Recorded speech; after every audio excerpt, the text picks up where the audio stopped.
Deep inside a kingdom trapped in eternal dusk, a fragile maid hides bruises beneath her sleeves. She thinks no one sees her pain, until the ancient vampire king does. And when he discovers the truth, he unleashes a wrath so cold, so calculated, the entire village will tremble for generations. Tonight, you're about to witness his darkness, and her rising strength. Alright, before we start, where in the world are you watching this from? Let's light up the comments. The Night Sovereign, King Calith Ravarin, ruled a world where morning never fully arrived. His kingdom lived under a sky of permanent dusk, too dark to feel safe, too light to feel hidden. The shadows themselves feared him, and the mortals beneath his mountain whispered his name like a curse, a prayer, and a warning all at once. Calith's castle rose from the cliff like a blade of black stone pushed into the earth. Inside, everything was silent. There were no creaking doors, no dripping water, no wind. The castle did not breathe. It simply existed unchanging, untouched, eternal. Just like him. Calith moved through his halls with the quiet grace of a predator. He was tall, lean, and pale, with eyes that glowed faintly like dying embers. His presence made the air colder. Mortals could feel him coming even before they saw him. Their hearts beat faster, their hands trembled, their breath caught in their throats. He ruled without having to speak. Every servant knew the rules. Don't make noise. Don't stand in his path. Don't look into his eyes. And most importantly, don't be noticed. Being noticed by the Night Sovereign was a dangerous thing. For years, Calith ignored the servants that came and went. They were small shadows, sweeping dust that never settled, polishing silver that never dulled, replacing candles that burned with a cold, unnatural flame. Then one day, a new maid arrived. Her name was Lra. Calith didn't know it at first. He didn't care. She was simply another quiet figure in a grey dress who bowed too deeply and stepped too softly. But something about her presence lingered in the air longer than the others. Something he couldn't identify. She moved differently, not just quietly, but purposefully small, as if trying to fold herself into nothing. Only the faint smell of lavender soap announced her as she passed. Calith noticed her before he meant to. It started with a small detail. Her breathing. Whenever she walked past the throne room, he heard a tiny catch in her breath, a tiny tremble she tried to hide. It was the kind of sound one made when they were terrified but trying not to show it. He ignored it at first. But then he began noticing more. The way she kept her head low at all times. The way her hands stayed close to her chest. The way she avoided not just him, but everyone. And the exhaustion, deep, heavy, not just from work but from life itself.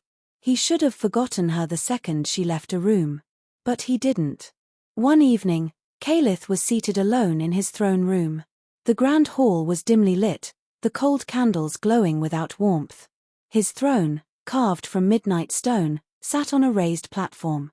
Calith rested one hand on the armrest, still as a statue. Then he heard it. A soft sound. A broken, shaky breath. A tiny hiccup. It was the sound of a girl crying. Crying had no place in his castle. No sound did except his own. His eyes opened slowly, glowing faintly red. He spoke into the silence, his voice deep and cold like winter rain. "Who is there?" There was no answer. Only a quick gasp, then a muffled sniff. He rose from his throne, the movement silent despite the heavy fabric he wore. His steps made no sound as he moved across the hall. The servants' corridor was empty, but the faint smell of lavender soap lingered. His eyes narrowed. Lra. He didn't see her, but he knew it was her. Strangely, instead of annoyance, he felt something else, an unfamiliar pull, a curiosity he hadn't felt in centuries. He turned away, but the sound stayed in his mind, echoing like a crack in perfect glass. His castle had rules. His world had order. His silence was absolute. But now there was a sound in it, a small, fragile sound. And the Night Sovereign did not ignore things that threatened his order. The next evening, Calith walked toward his private study, a place no servant entered unless called. He intended to work on old scrolls, ancient maps, and the endless collection of knowledge he kept. Mortals changed. Time changed. But Calith did not. But tonight, he sensed something different behind the door. A faint light. A soft sound. Movement. He paused, listening. There it was.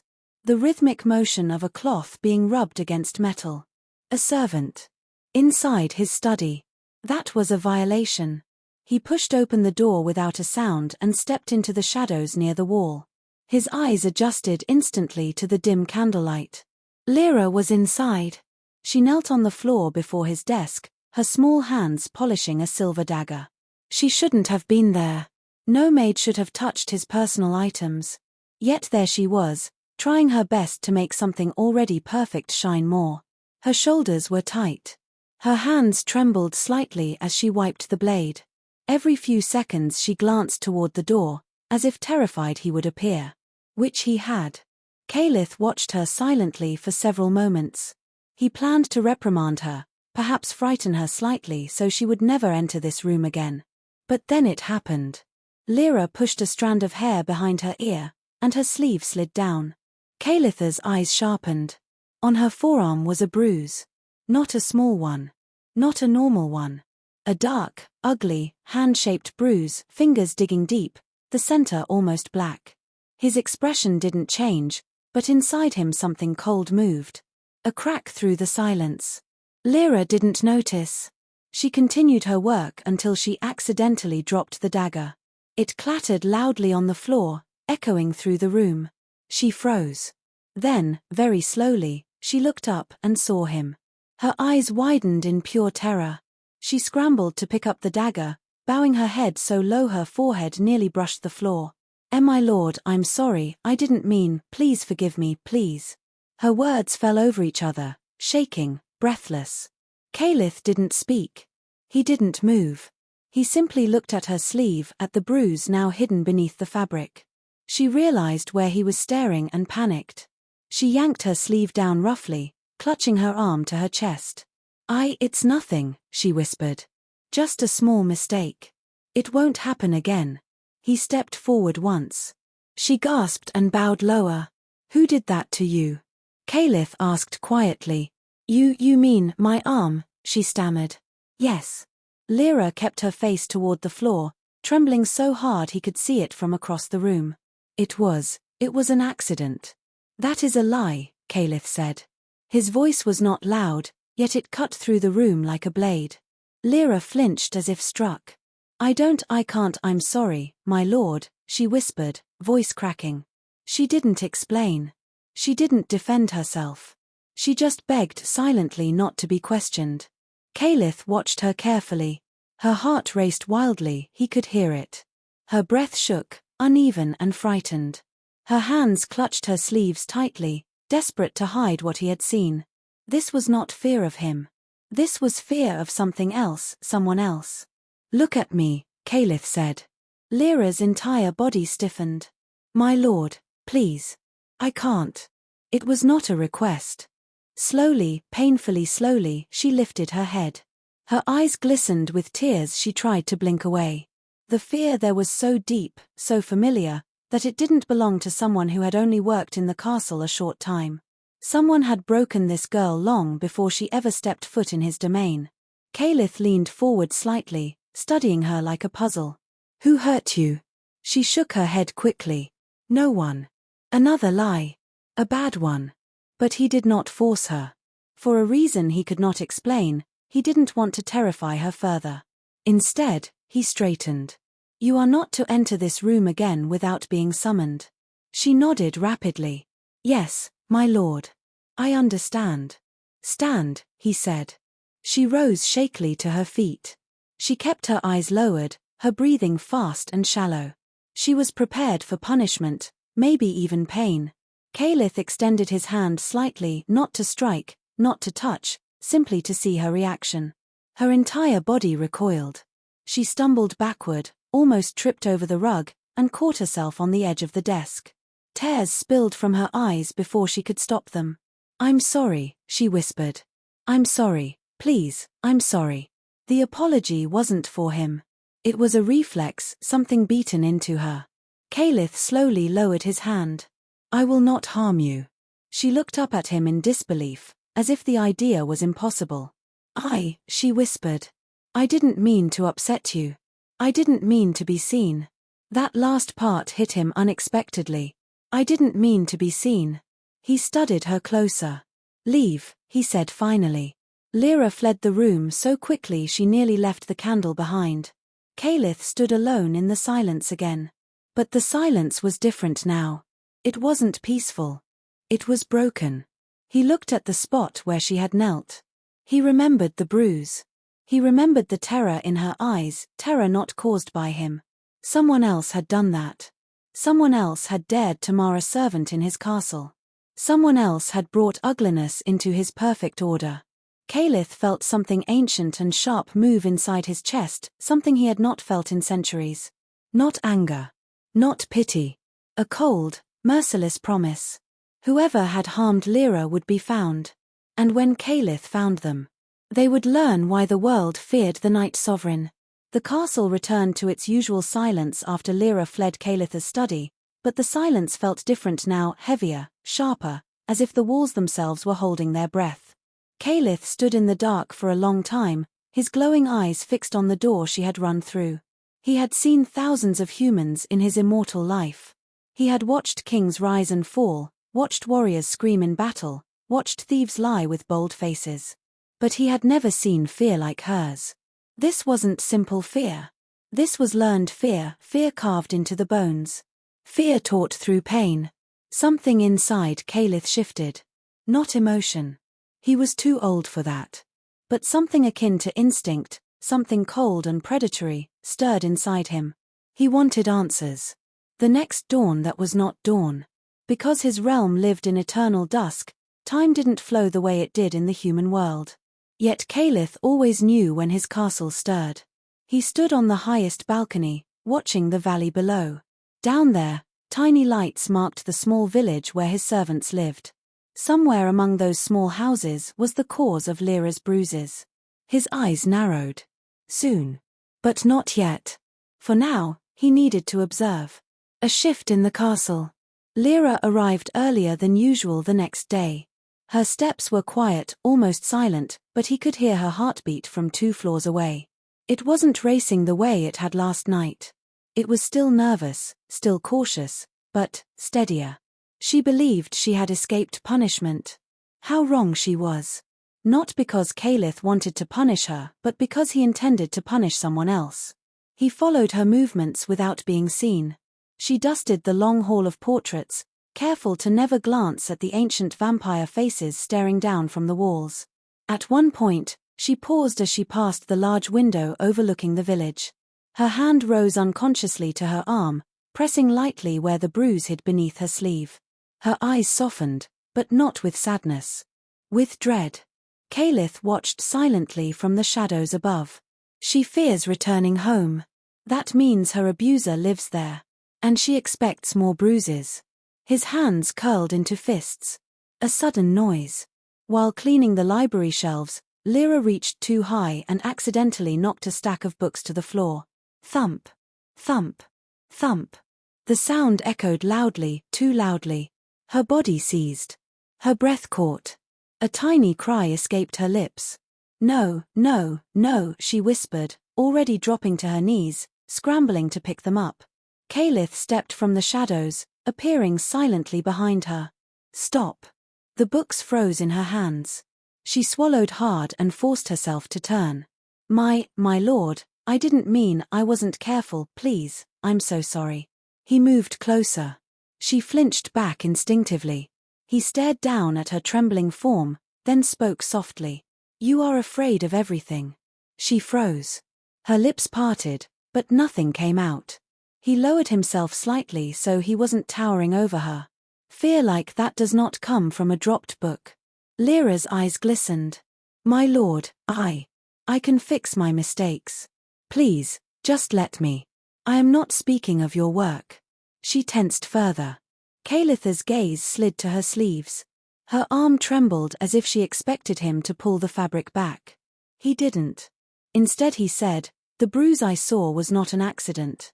Tell me who did it. Nobody, my lord, she whispered. No one important. No one important. His voice softened, but the air grew colder. They are important enough to harm you. Her breath shook. My lord, please don't ask. He held her gaze. I will continue asking until you answer. Her chest rose and fell rapidly. She pressed her hands flat to the floor to steady herself. I can't, she whispered. If I speak, if anyone knows, he will. Her voice cut off. Kalitha's eyes flickered red. He repeated. So the abuser is a man. She shut her eyes tightly, as if realizing she had revealed too much. I didn't say that, she whispered quickly. Please, forget it. Kalith stood tall again. I forget nothing. He turned away abruptly and disappeared into the shadowed corridor, leaving Lra trembling on the floor. She watched the doorway long after he was gone. But Kalith did not leave because the conversation was finished. He left because he had heard enough. There was a man. A dangerous man. A man who caused bruises and fear. And Kalith was going to find him. The valley below the castle was peaceful on the surface, fields of wheat swaying gently, goats grazing quietly, smoke rising from kitchen fires. But peace meant nothing. Many things hid behind peaceful scenes. Kalith moved silently down the mountain path, his presence cold enough to make the air grow still. Birds fell quiet. Even the wind seemed to hesitate. He hadn't visited the village in decades. His rules didn't require it. Mortals stayed away from trouble out of fear of his wrath. But one mortal, one man, had broken that unwritten law. The village reacts. The moment Kalith stepped into the village square, two things happened. 1. Every dog began barking. 2. Every human froze. A mother pulled her child behind her skirt. A baker dropped his loaf of bread. 2 elderly men fell to their knees instantly. Night Sovereign, one whispered. God above, another breathed. He hasn't come down in years. Kalith didn't look at them. He didn't need their worship. He needed answers. The questions begin. He approached the village well where a few women sat washing vegetables. They went pale as he neared. One dropped her basket, carrots spilled everywhere. He asked one question. Where does the girl Lra live? Their eyes widened. Lra, the older woman stuttered. She lives on the west side. With her aunt. But she hasn't been staying there often. She goes to the castle early, stays late. She avoids home, Kalith said. The woman nodded fearfully. Yes, my lord. Why? The woman opened her mouth, but no words came. She looked away. Cowardice. Kalith stepped closer, letting his cold aura wash over her. The air chilled instantly, frost formed on the edge of the bucket beside her. Why? He repeated. She swallowed. It's because of him. Kalitha's eyes narrowed. Him? The woman hesitated, trembling. Finally she whispered the name. Darth. Hunter Darth. Her betrothed. Kalith went still. Her betrothed. A man who believed he owned her. A man who struck her. A man who had the boldness, the stupidity, to mistreat a servant of the castle. Where was he? The woman pointed toward the edge of the village. That house, my lord. The one with the broken fence. Kalith didn't wait. He disappeared into the dying light. The abuser reveals himself. Daratha's house was poorly kept. A broken fence leaned sideways. The yard was muddy. A hunting bow hung beside the door, its string snapped. Kalith heard voices inside. Daratha's voice was loud and sharp. I feed her. I sheltered her. And she runs to that damn castle like she's better than us. A female voice, older, weaker, answered quietly. She works hard, Darth. She does her best. Darth slammed something against the wall. Her best is not enough. She owes me. She belongs to me. Kalith didn't wait. He walked to the door, and without touching it, the wood peeled open like wet paper under his aura. Inside, Darth spun around, eyes widening. The color drained from his face. Caking Kalith. I didn't know, I wasn't. Kalith stepped inside. The air grew so cold frost crawled across the floor. Daratha's mother cowered in the corner. Kalith spoke with a calm that chilled the soul. You strike my servant. Dareth shook violently. Servant. She's my future wife. She is not yours, Caliph said. I didn't hit her. Dareth shouted, desperate. She lies. She exaggerates. Girls bruise easily. Calith's voice dropped. Speak another lie, and I will rip the tongue from your mouth. Dareth's jaw snapped shut instantly. Caliph stepped closer, towering over him. Why does she fear your house? He demanded. I don't know. Caliph moved in a blur. He was suddenly inches from Dareth's face, eyes glowing red. You know. Dareth fell to his knees. I only grabbed her once, he blurted out. She made me angry, she tried to leave, she disobeyed me. Calith's expression remained perfectly calm. You bruised her. It was a mistake. Mistake implies regret, Caliph said. You have none. Dareth trembled, attempting to shuffle backward. But the door behind him slammed shut, trapping him inside. Calith's voice softened to something terrifyingly gentle. Tell me something, Dareth. When you struck her, when you grabbed her, when you made her tremble, did you think yourself powerful? Dareth whispered, I was angry. Caliph tilted his head slowly. Good. I want you to remember that anger. I want you to think of how strong you felt. His eyes gleamed. Because I am about to show you what true strength is. Dareth screamed. Not because Caliph touched him. He didn't need to. The shadows moved instead. They wrapped around Dareth's wrists, squeezing, twisting, not enough to break, only enough to terrify. Dareth thrashed, sobbing. Please, please, don't kill me. Caliph leaned close and whispered. I am not here to kill you. Death is simple. Death is mercy. He let the shadows squeeze harder. Dareth's face contorted in agony. I am here, Caliph continued, to decide whether your fear will be slow or unending. Dareth's mother collapsed into silent tears. Caliph ignored her. This moment was only for him and the monster he was about to destroy. Finally, Caliph released him. Dareth collapsed onto the floor, gasping, shaking uncontrollably. The Night Sovereign straightened. This is only the beginning, Caliph said. I do not punish swiftly. I punish completely. He stepped out of the house, leaving Dareth sobbing on the floor, broken but alive for now. Caliph didn't need to finish him tonight. That would be too easy. This was the start of something far worse. A slow, deliberate destruction. And when Caliph was done, Lyra's abuser would beg for death. And Caliph still would not grant it. Dareth did not sleep that night. Not after the Night Sovereign left him sprawled on the floor, shaking like a terrified animal. Even after Caliph disappeared, the air in the room stayed unnaturally cold, cold enough that frost clung to the wooden walls, cold enough that the fire in the hearth burned low and weak, as if frightened too. His mother tried to help him up, but he swatted her away with trembling hands. Don't touch me, he shouted, though his voice cracked. Did you see him? Did you see him? Yes, she whispered. And you brought his wrath on yourself. Dareth didn't answer. He couldn't. He kept staring at the door Caliph had walked through, as if expecting him to come back, step inside, and finish what he started. But Caliph was not coming back tonight. His punishment had only just begun. The Night Sovereign watches. Caliph did not return to the castle right away. Instead, he drifted through the dark border of the village like a silent wind.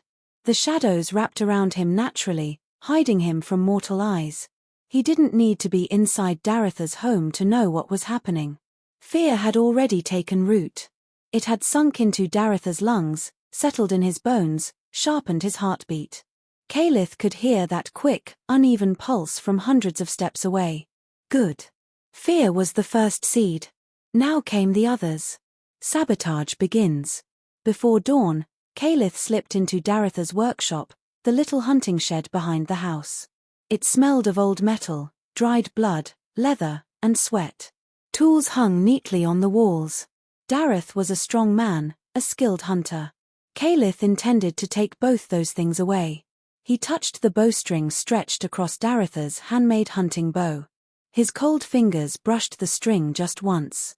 And it snapped. Not loudly. Not violently. But silently, like a whisper breaking. Next, he touched the spear Darth kept sharpened for hunting wolves.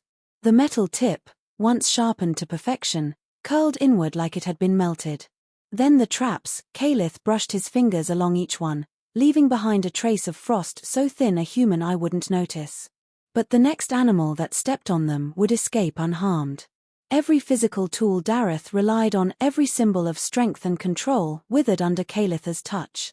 When Caliph finished, he stood in the moonlit shed, eyes glowing in satisfaction.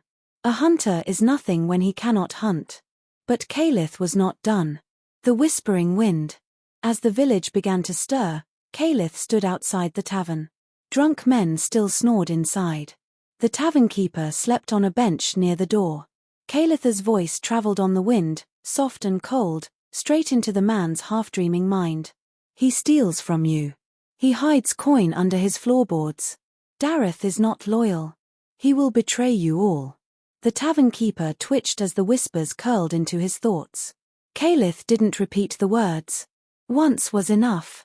The seed was planted. Next, Caliph drifted toward the village well where women gossiped each morning. He hovered there, unseen, unheard, but his presence bent the air slightly. When two women fetched water, he whispered again. Darth lies. Darth hits. Darth is cursed. Their hearts thumped faster. A shiver ran down their backs. They hurried away, clutching their buckets. Caliph watched them run. Fear spreads fastest through those who love to speak. Perfect. The seer speaks. The village had an old woman named Maria, its seer, healer, and spiritual guardian. Caliph approached her house silently. She sat by the window, half asleep, half meditating, her hands wrapped in prayer beads. Caliph stepped inside. Her eyes opened and she gasped. You, she whispered. It has been so long since you walked among us. Caliph stepped closer, his presence filling the small room with cold. A man in this village has spilled fear into my castle. Maria bowed her head immediately. I saw a shadow last night, she murmured. One that was unfamiliar. One that did not belong in your kingdom. Caliph's eyes narrowed. You saw Darth's actions. I saw the consequences, she answered truthfully. I saw a girl with her soul curled in fear. Then speak, Caliph commanded softly. Speak loudly. Maria trembled, but nodded. By dusk, she whispered, the village will know he is marked. Caliph stepped out. Maria stared at her shaking hands. She knew exactly what that meant. Darth's mourning. When Darth finally stumbled outside at dawn, his eyes bloodshot from lack of sleep, he noticed it immediately. People were staring. Not with respect. Not with fear. But with suspicion. Two women pulled their children away from him. An old man spat at his feet. A young hunter, one Darth had mentored, refused to meet his gaze. What are you all looking at? Darth barked. No one answered. He stormed toward his hunting shed and yanked the door open. Then he froze. His traps were ruined. His bowstring had snapped. His spear was crooked. What is this? He grabbed the bow, tried to restring it, but the wood bent like rotten leather. He grabbed the spear and the metal tip crumbled in his hand. No. Darth roared. This can't. The Night Sovereign's words echoed in his mind. This is only the beginning. Darth threw the spear across the room and staggered outside, trembling. He felt watched. He felt followed. He felt cursed. And he was. A message from the seer. That afternoon, the village gathered for Maria's announcement. Darth pushed his way to the front. What's going on? He demanded. Maria looked at him, her eyes sorrowful, her voice trembling. The Night Sovereign has marked someone in this village. A ripple spread through the crowd. Marked, someone whispered. Who? Another asked. Maria lifted her hand and pointed straight at Darth. Gasps erupted. Darth's face drained of color. What? No. I didn't. This is a lie, she's lying. But the villagers drew back from him like he carried a deadly plague. He is marked, Maria said. Cursed by the shadows. The Night Sovereign has found him guilty.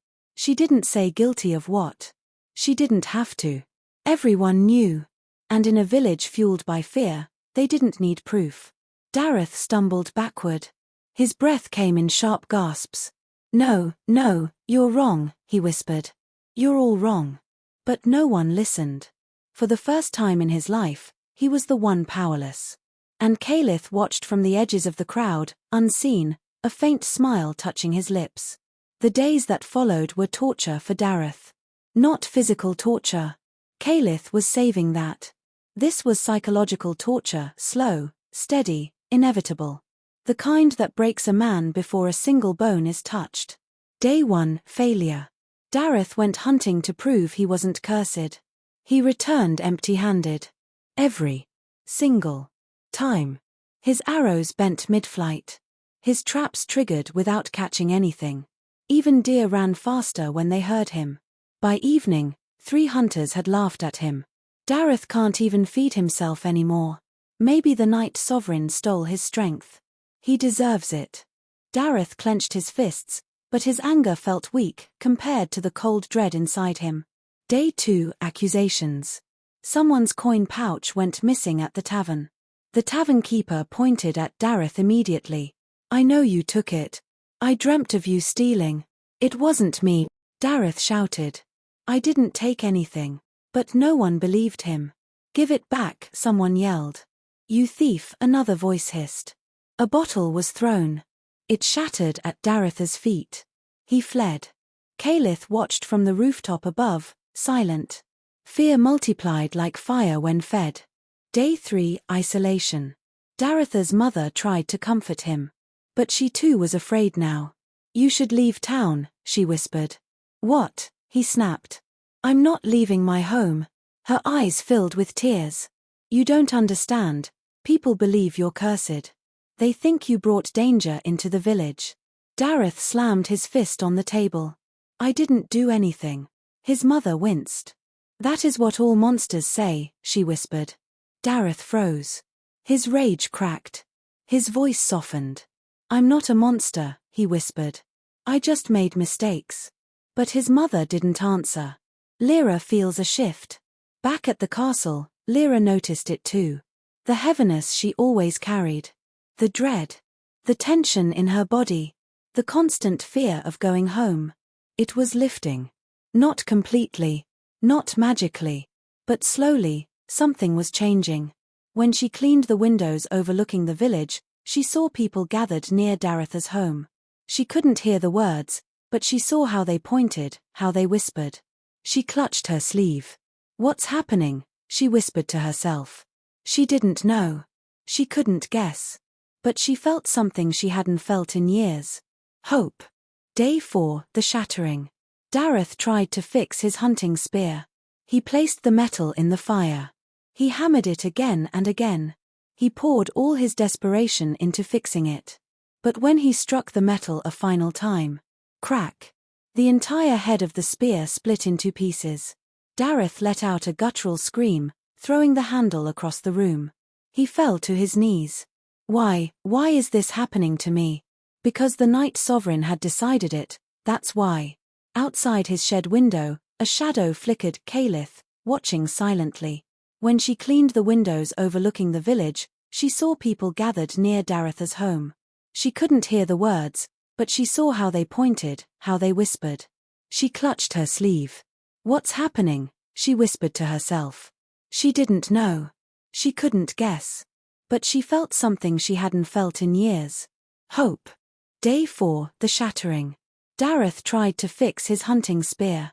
He placed the metal in the fire. He hammered it again and again. He poured all his desperation into fixing it. But when he struck the metal a final time, crack! The entire head of the spear split into pieces. Darth let out a guttural scream, throwing the handle across the room. He fell to his knees. Why is this happening to me? Because the Night Sovereign had decided it, that's why. Outside his shed window, a shadow flickered. Caliph, watching silently. Not satisfied. Not yet. Day 5, breaking point. The villagers now avoided Darth completely. Women crossed the street when he walked by. Shopkeepers closed their doors when they saw him coming. Children whispered, "Don't look at him. He's cursed." Some nights, he swore he heard whispers in the dark calling his name. Darth. Darth. Darth. He bolted upright in bed, sweating, breathing hard. But there was no one there. And yet, he felt watched. All the time. Because he was. Caliph followed him everywhere. Not once did Darth look over his shoulder and not see a sliver of darkness twitching in the corner of his vision. Caliph enjoyed watching the man crumble. This was not revenge. This was punishment. This was correction. This was cleansing. The final straw. On the 5th night, Darth staggered into the tavern, desperate for company, desperate for someone to say he wasn't cursed. Instead, a farmer stood up and spat in his face. "Stay away from us." Darth wiped his cheek, trembling. "I didn't do anything to you." "You hurt her," the farmer growled. "You hurt Lra." Darth froze. Someone else whispered, "He bruised her." "Everyone knows." Darth shook his head frantically. "No. You don't understand." The tavern keeper slammed his mug on the table. "We understand enough. You brought the Night Sovereign's wrath. We will not die because of you." With that, they dragged him outside and hurled him into the mud. Darth lay there, staring up at the twilight sky, shaking violently. He whispered in a broken voice, "What do you want from me?" A cold breeze swept past him. The shadows thickened. A soft, deadly whisper brushed against his ear. "Everything." Darth screamed into the night. And in the darkness just beyond the houses, the Night Sovereign watched. As the predator finally collapsed into prey, Darth's scream faded into the twilight, swallowed by the silent fields surrounding the village. He clawed at the mud beneath him, his hands trembling uncontrollably as he dragged himself to his feet. For the first time in his life, the world around him felt too large, too dark, too alive with unseen dangers. And worst of all, he couldn't tell which danger was real and which came from his own unraveling mind. But one danger was real. Very real. The one watching him. The walk of the condemned. Darth stumbled down the path leading to the outskirts of the village. His breath hitched with every step. Sweat dripped down his face despite the cold. He felt eyes on him. Everywhere. From the trees. From the ground. From the shadows that shifted when the wind moved. He kept glancing over his shoulder. Every time he turned, he saw nothing. Yet he knew. "Caking Caliph," he whispered into the dark. "Are you there?" Silence. Terrible silence. Then, a soft crunch of leaves behind him. Darth spun. Nothing. His heart hammered so fast he thought it might burst. He clutched his chest and forced himself forward, his legs shaking. He reached the broken fence around his home. Pushed through the crooked gate. Entered his yard. Stopped. The fire pit was lit. His mother never lit it at this hour. She was afraid of wasting wood. Darth stared at the glowing embers, confused. Then he saw it. A single object placed beside the fire. A long strip of leather. The same strip he had used to tighten Lra's arm when he pulled her back the night she tried to go to the castle early. He swallowed hard. "No, no, please, no." His pulse spiked. A shadow flickered behind him. He spun again. Still nothing. He was shaking so violently he almost dropped to his knees. "I'm sorry," he whispered. "I said I was sorry. Please." His voice broke. A whisper brushed past his ear. "No, you didn't." Darth screamed and swung wildly behind him, but his hand sliced air. Caliph was everywhere. Nowhere. Every shadow his enemy. Every breath a threat. The shadows close in. Darth stumbled into his small house, slamming the door shut and locking it with trembling fingers. He pressed his back against the wood, panting. The room was dimly lit by a single candle. Shadows stretched along the walls like long fingers. "Please," he whispered. "Please leave me alone." He didn't know if he spoke to the shadows or to his own guilt. Then, the candle flickered. Once. Twice. Then it went out. Darkness swallowed the room whole. Darth froze. Something moved in the dark. Not a sound. Not a footstep. Just movement. A presence. Cold. Ancient. And furious. Daratha's voice cracked. Caliph. A whisper answered. You bruise what is mine. Darath fell to his knees, sobbing. I won't do it again, I swear I'll never touch her, I'll never go near her. You won't, Caliph agreed. The shadows behind Darath swelled, curling like black smoke. Because you no longer can. Darath screamed and scrambled across the floor, but the shadows moved faster. They wrapped around his wrists, icy and merciless, lifting him off the ground. He dangled in the air, thrashing. Please. Please. I'll change. Caliph stepped into view. His form was partly human, partly shadow, eyes glowing, cloak made of darkness itself, face carved in cruel elegance.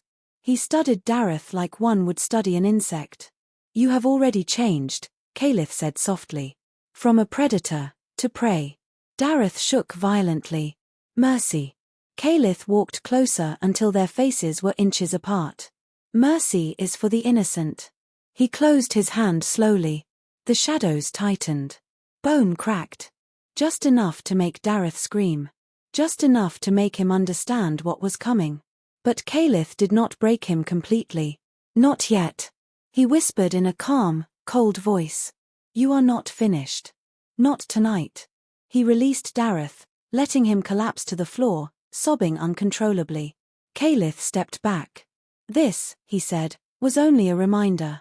He vanished into the shadows. Daratha's cries echoed through the empty house long after Caliph left. The Night Sovereign never killed swiftly. He hunted slowly. At the castle, Lra swept the long stone hallway with steady strokes. The broom moved easily over the polished floor, the bristles whispering. Her movements were gentle, delicate, but for the first time, she didn't look like she wanted to disappear. Her eyes were less hollow. Her shoulders less tense.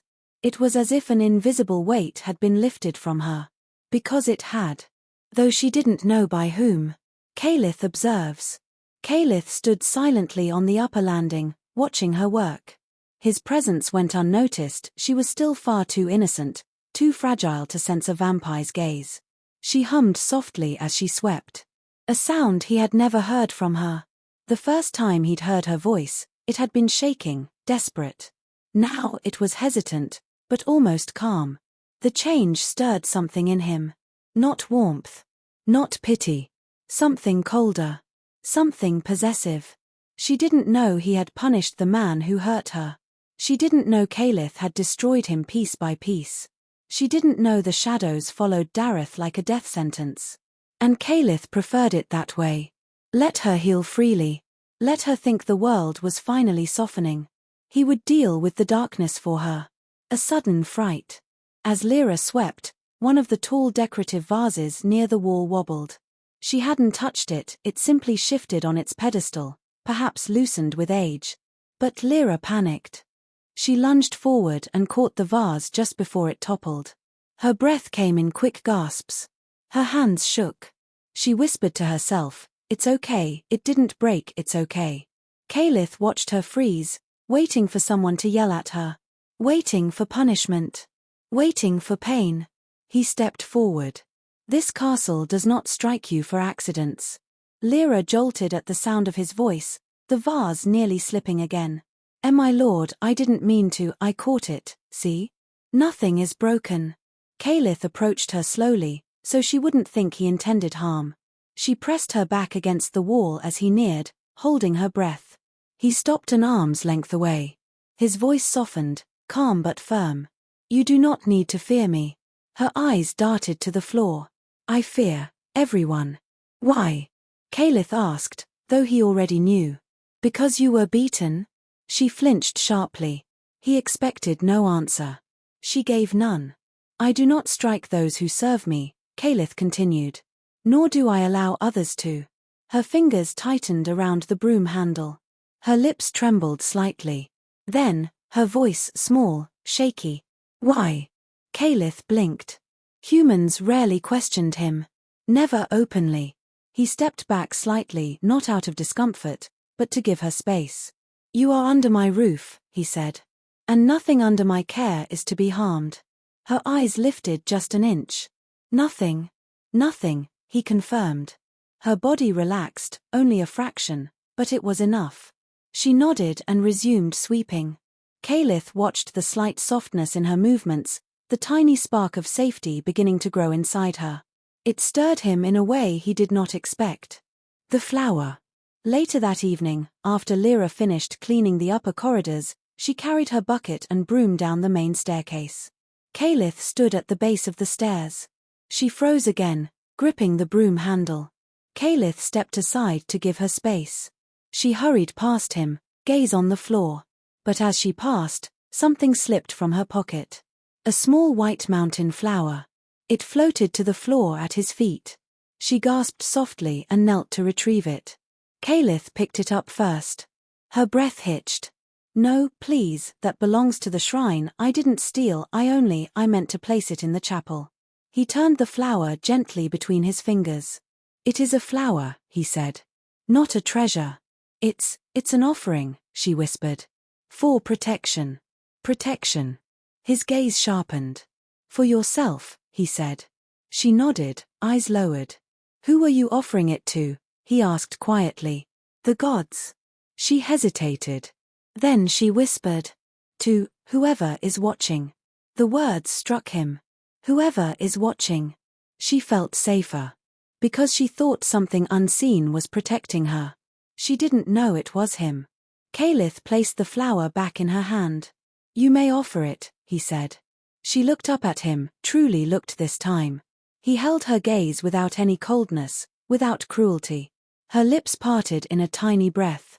And Caliph felt something shift between them. Something subtle. Dangerous. Beautiful. Fragile. "Thank you," she whispered. Not with fear. But gratitude. Her first real words to him. And they settled inside him like a promise. Caliph's decision. That night, when Lra left the castle for her small room in the servants' wing, Caliph walked the dark halls alone. His thoughts were normally cold, precise, razor-sharp. But tonight, they were different. Darth was nearly broken. But not fully. One final act remained. A warning. A betrayal to expose. A destruction to complete. Then Lra would be free of him forever. And Caliph. Caliph would decide what to do with the strange light she carried inside her. The light he had not seen in a century. He stopped at his balcony, eyes glowing over the valley. The wind howled softly. The night sovereign whispered.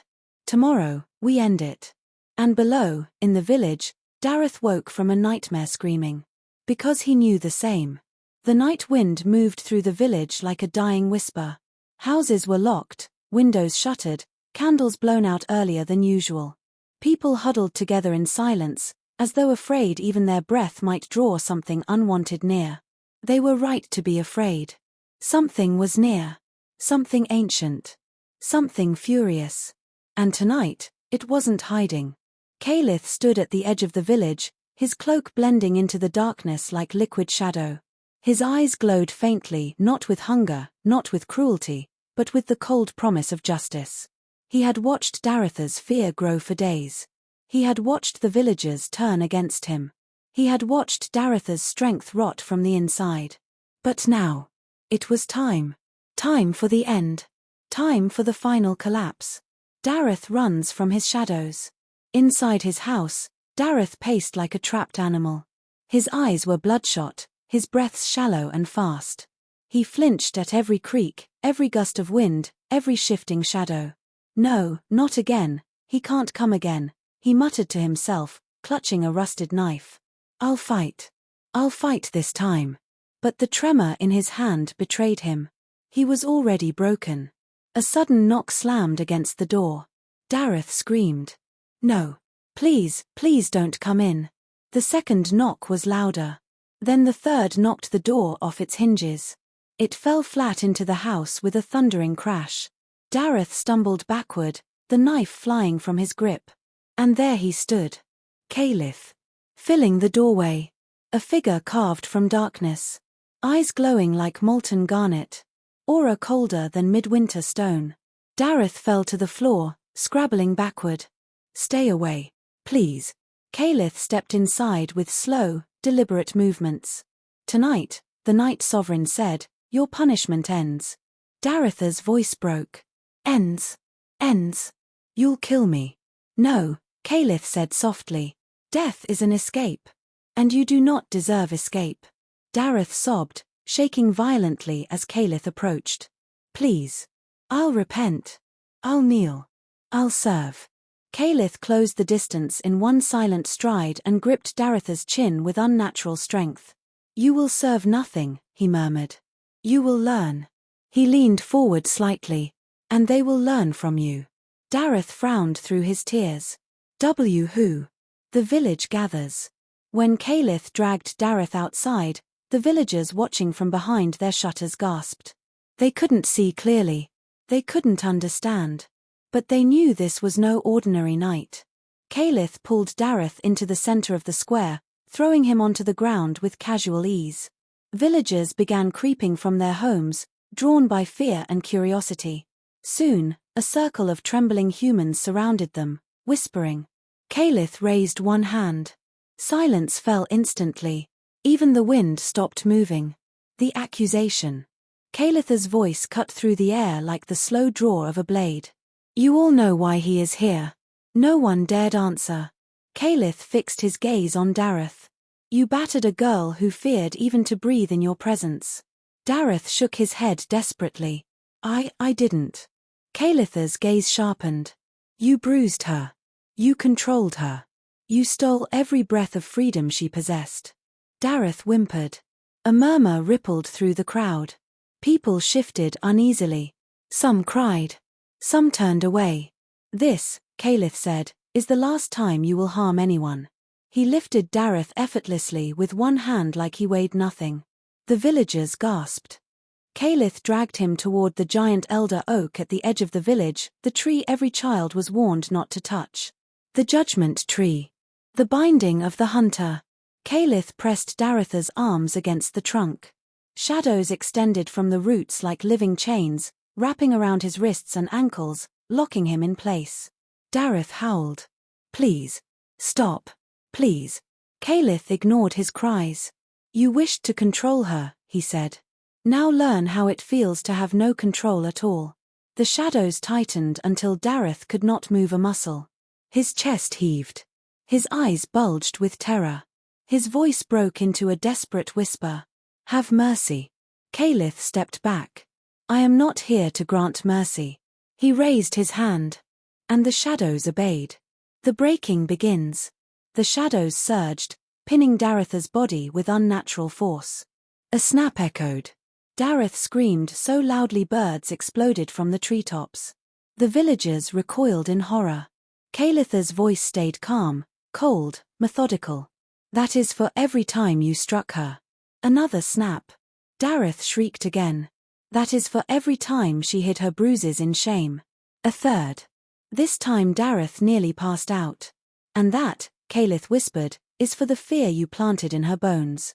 He released the shadows slightly, enough that Darath could breathe, but not enough to move. The villagers trembled, their fear thick as smoke. Calith turned to face them. Let this be the fate of those who harm the innocent under my roof. His voice deepened, resonating through the ground itself. Let this be your legend. He left Darath bound, broken, gasping, sobbing uncontrollably. Alive. And cursed to remain that way. The Night Sovereign turned and walked away as the villagers fell to their knees in silent terror. Behind him, Daratha's choked cries lingered in the air like a dying echo. The punishment was not death. It was existence. A helpless, shattered one. While Calith delivered judgment, Lra cleaned the quiet corridors of the castle, unaware of the horror unfolding in the village below. Her broom moved with slow, peaceful strokes. Her humming was soft. Her eyes drifted occasionally toward the windows. The village lights flickered far below. She wondered if something important was happening. But she did not feel the dread she once did. She did not feel the sting of fear at the thought of her home. She felt safe. Not fully. Not healed. But protected. Something had changed. Someone had changed it. But she didn't know who. Calith returns. Hours later, heavy footsteps sounded down the castle hall. Lra froze. Her instinct was immediate: step back, lower her gaze, shrink herself to nothing. Caliph emerged from the darkness, his cloak trailing shadows behind him. Lyra's breath hitched, just for a moment. Then something unusual happened. Caliph stopped. He simply stood there, staring at her. Not with the cold intensity he once held. Not with irritation. Not with the distant disinterest of an immortal being. His gaze was steady, sharp, but different. As if he were looking at something delicate, fragile, valuable. She lowered her broom. "My lord, you're back," she whispered. "Yes," he said quietly. She blinked. He never answered softly. His voice was usually sharp like cut obsidian. "Did something happen?" she asked hesitantly. He held her gaze for a long moment. "Nothing you need fear," he answered. Her shoulders relaxed slightly. Caliph stepped closer. Lyra stiffened, not with terror, but caution. Old habits. He noticed. He slowed his steps, keeping a respectful distance. Her fingers brushed her sleeve unconsciously, the sleeve that hid old bruises. Caliph's voice softened. "You have not been harmed today." It wasn't a question. It was a quiet statement. A truth he intended to remain true. Lyra's lips parted in surprise. "No. I haven't." A flicker of softness lit her face. And Caliph saw something he had not seen since she first entered his castle. A small, fragile, precious smile. It wasn't wide. It wasn't bold. It wasn't confident. But it was real. A single flower blooming in a field of ash. Caliph's expression didn't change visibly, but something inside him shifted. Anchored. Deepened. A bond formed quietly, wordlessly. Her fear begins to fade. Lyra returned to sweeping. Caliph watched, not out of suspicion, but fascination. Her movements were gentle, graceful, almost soothing. She no longer flinched at every sound. She no longer looked like someone waiting for pain. She hummed again, soft and pure. Caliph didn't breathe for a moment. The girl who once trembled like a cornered bird was beginning to open her wings. And she didn't even know the monster who hurt her was already shattered beyond repair. But Caliph did not want her to know. Not yet. The flower returns. When Lyra finished sweeping, she reached into her pocket again. Another white mountain flower. She walked quietly to the small shrine in the corner of the hall and placed it gently at its base. "For protection," she whispered. Caliph's voice came softly from behind her. "You are protected." She gasped and turned. He had moved without sound. My lord." He stepped closer, eyes glowing faintly. "If anything threatens you again," Caliph said, "it will face me first." Lyra swallowed hard, her heart pounding, but not in fear. In something softer. Something she didn't understand. "But why?" she whispered. Caliph's answer was simple. "You are under my care." Her breath trembled. Her gaze softened. And for the first time, she met his eyes fully, without looking away. "Thank you," she whispered. He nodded once. And in the flicker of candlelight, Lyra didn't see the terror he could unleash. She didn't see the shadows that bent to his will. She didn't see the broken man hanging from a tree miles away. She saw only the truth. The Night Sovereign was not her monster. He was her shield. If you want to know what happens next in this dark, twisted world, make sure you hit that subscribe button and turn on the notification bell, because the next chapter is coming soon, and trust me, you do not want to miss what's about to unfold. Drop a comment telling me your favorite moment so far, and if this story gave you chills, smash that like button to keep the series alive. See you in the next episode.